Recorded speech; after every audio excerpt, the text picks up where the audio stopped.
Hello and welcome, Success Great Nation, to this episode of the podcast. In this episode, I have with me Rhonda Parker Taylor to talk about harmony within strategies for cultivating life balance and how to navigate the crossroads.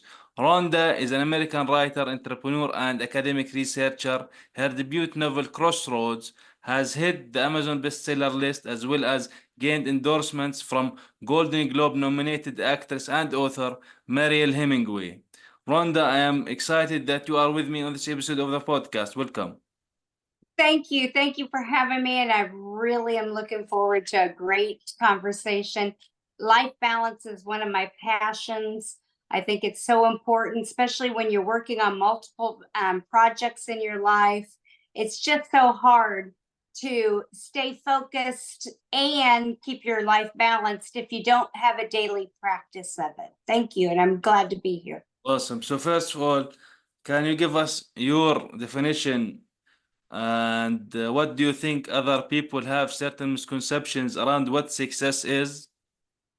For me, success is life balance because I'm a type A personality, and for in the personality testing, that means I'm always trying to strive for excellence. So what ends up happening many a times is I end up allowing myself to be deviated from my true purpose because I'm striving for something like a project goal or this. So I have put into my life that success requires me to have joy and happiness, which means I have to be balanced. You can love and have passion for your job and the projects that you're working on, but what I've found is you end up feeling bitter sometimes, or even feeling like it's taking away from your life if you don't practice the ability to spend time on other things other than work. So now, when we are talking about success, you said it's to you life balance. But when we talk about life balance, what do you mean by life balance? Because as we humans, we have life itself to live, to eat, to go to places, for example. We have to work and do certain things, and maybe there are other things involved in our lives, right? So when we work life balance, when we say life balance, what does that definition as for you could be generalized, let's say, to people? For me, life balance, and I've practiced this for probably 30 years now. It's being able to spend time, effort, and consciously work on all 13 dimensions of my life. So for me, it's not just career and financial, it's relationships, it's physical, emotional, spiritual, it's evaluating self and others, and it's making sure that I'm aware of my environment and spending time in my environment, whether it be home, children, whatever is needed. So I spend every 3 years I do a workbook, and then that workbook, and I've been doing it for years, I evaluate all of those functions and I say, okay, what am I doing? Am I enjoying life? And then I go and say, okay, what would I like to accomplish next? And will that better me? And will it better my relationships, my home, my life, etc.? Cool. So when we are talking about life balance, it involves multiple things and multiple levels, I would say, because different things mean different things, different meanings. Like work is different from family, different from friends, different from multiple things, or maybe if we have hobbies, whatever it is. So there are different aspects into the things that have us have life balance.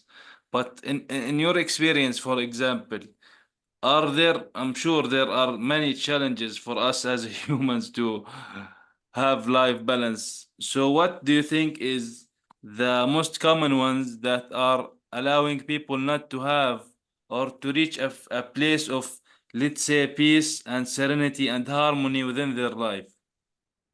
I think it's because they're not self-aware. They're Mm. not self-aware of everything that's around them. Let me give you an example.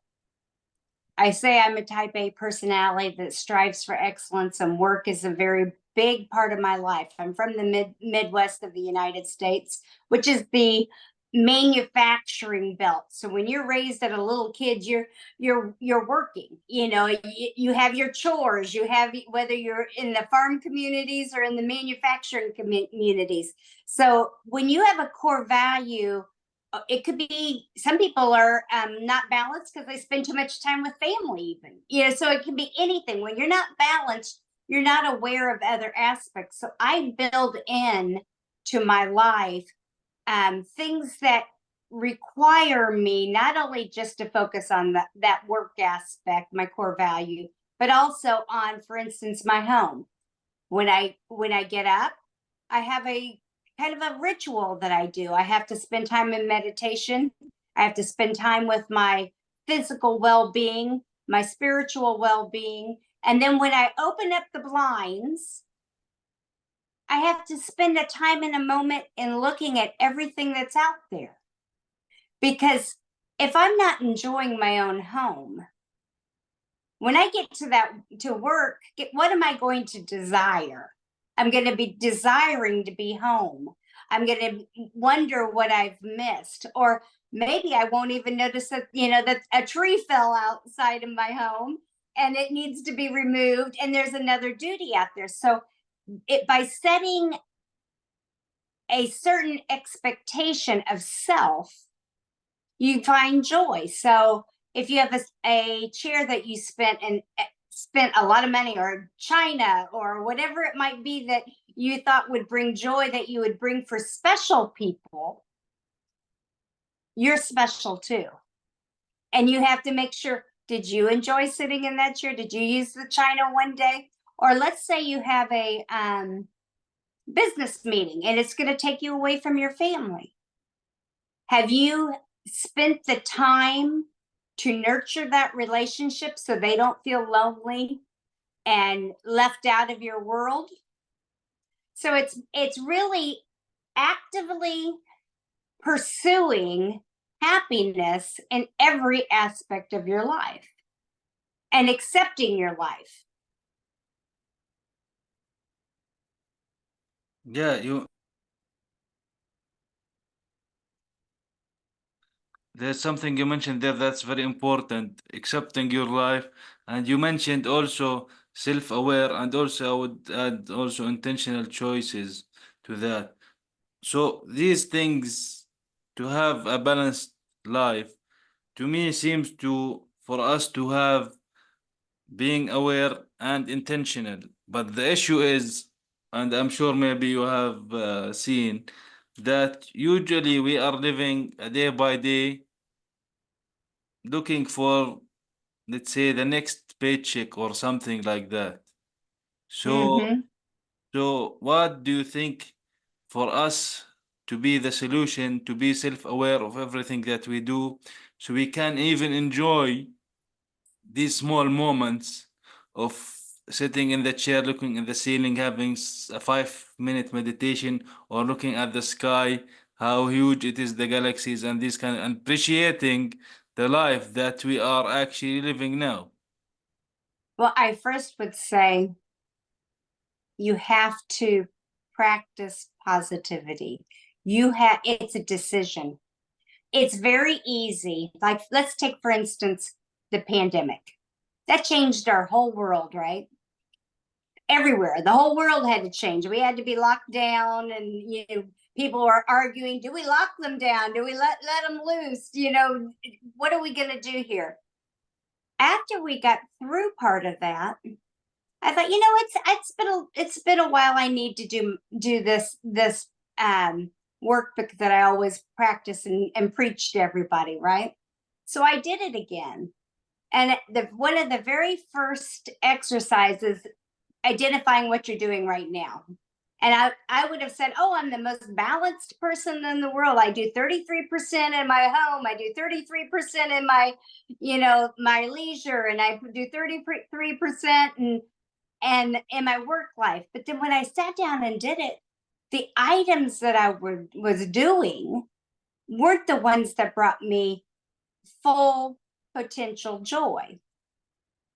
I was spending way too much time watching television, and it was like 25th on my list of things I enjoy to do. Now, if that's first on someone's list, of course, then that you're going to spend more time doing it.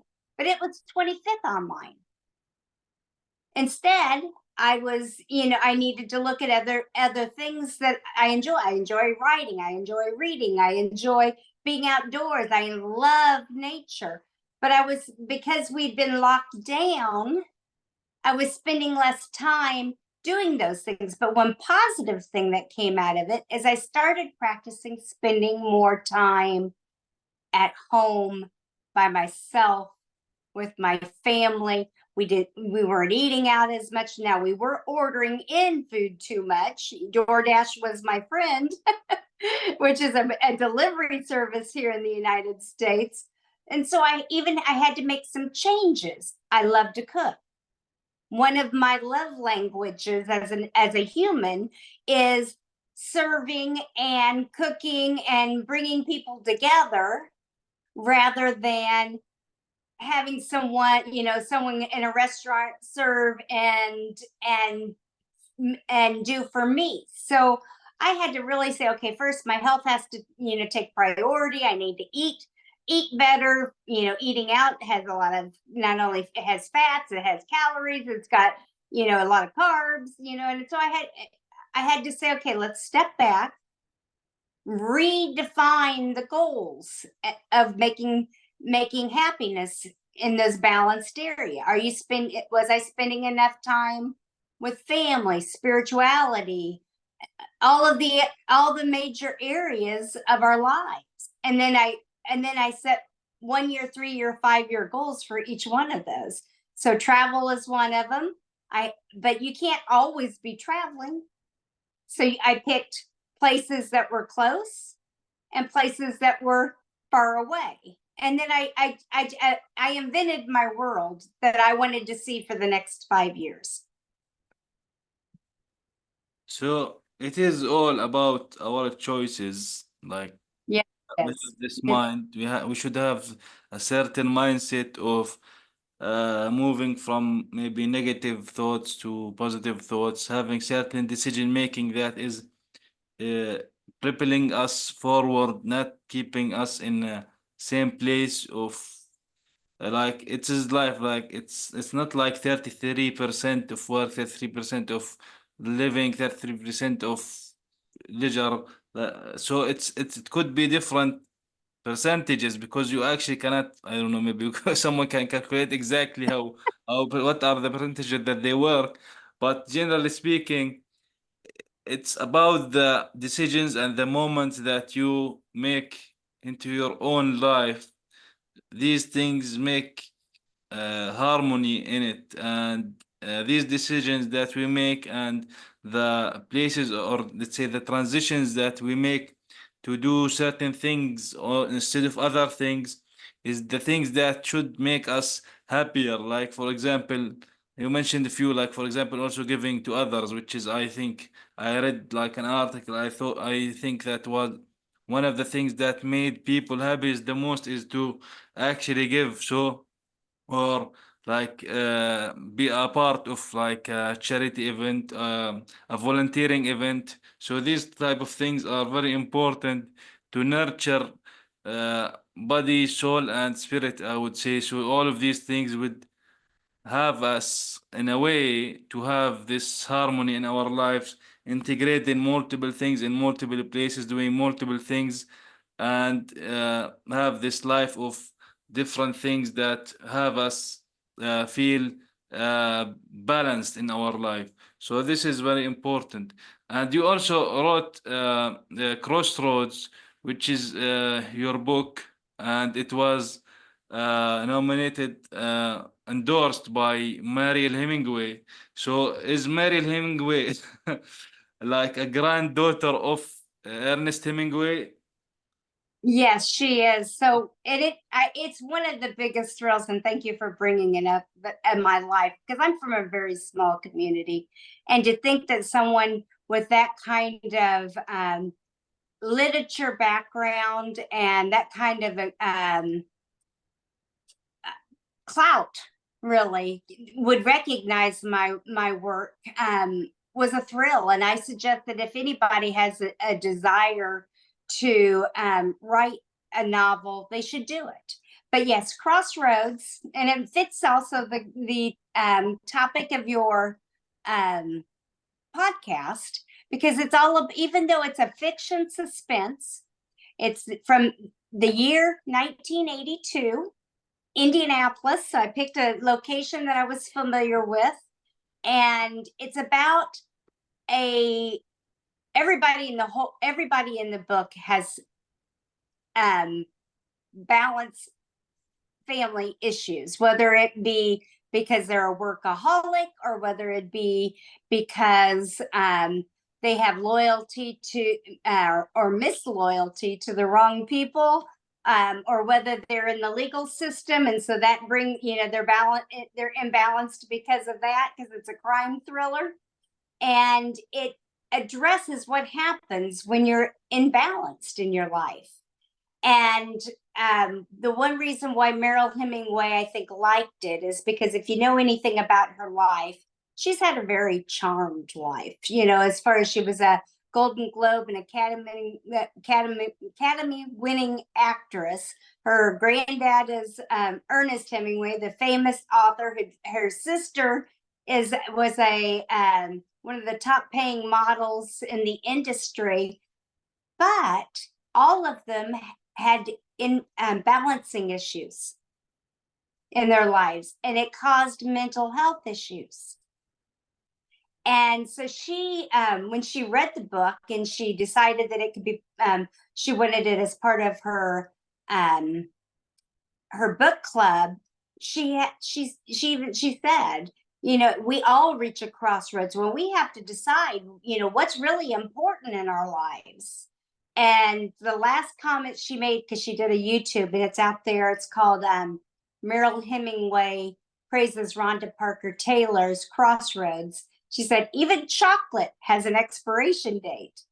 And how many times do we stay loyal or we don't change our ability to, you know, to have a new journey, whether it be a job change or follow our passions, but because we're loyal and to something else and we have no balance to where we can make those changes. So she really brought a whole new light on the subject of balance and how it can affect you. And we all have to remember, and I'm sure you have found in your own daily life when you're really busy, your body and your mind and your spirit all feel that stress. And when we're imbalanced like that, it's like a muscle memory that, you know, our back hurts, our head hurts, our shoulders hurts, our neck hurts, and then it starts to manifest in our own life in every way. Maybe our spouses or our loved ones are upset at us, or we've not seen our brother or our sister in, you know, in a year because time has just flown by, and there's no strife between anybody. You just haven't spent the time. So, Rhonda, would you like to add as a final takeaway or put in points how we can have life balance? I sure would. Everybody out there, first remember you're blessed, and if you and for you to find full potential in your life and have balance, remember that comparing yourself to others is not going to bring that balance. So chasing other people's dreams is going to take you off balance. Stay focused, find the lessons in your life, that you want and that you have passions, and work on those skills and practice every day to find joy and make every day great.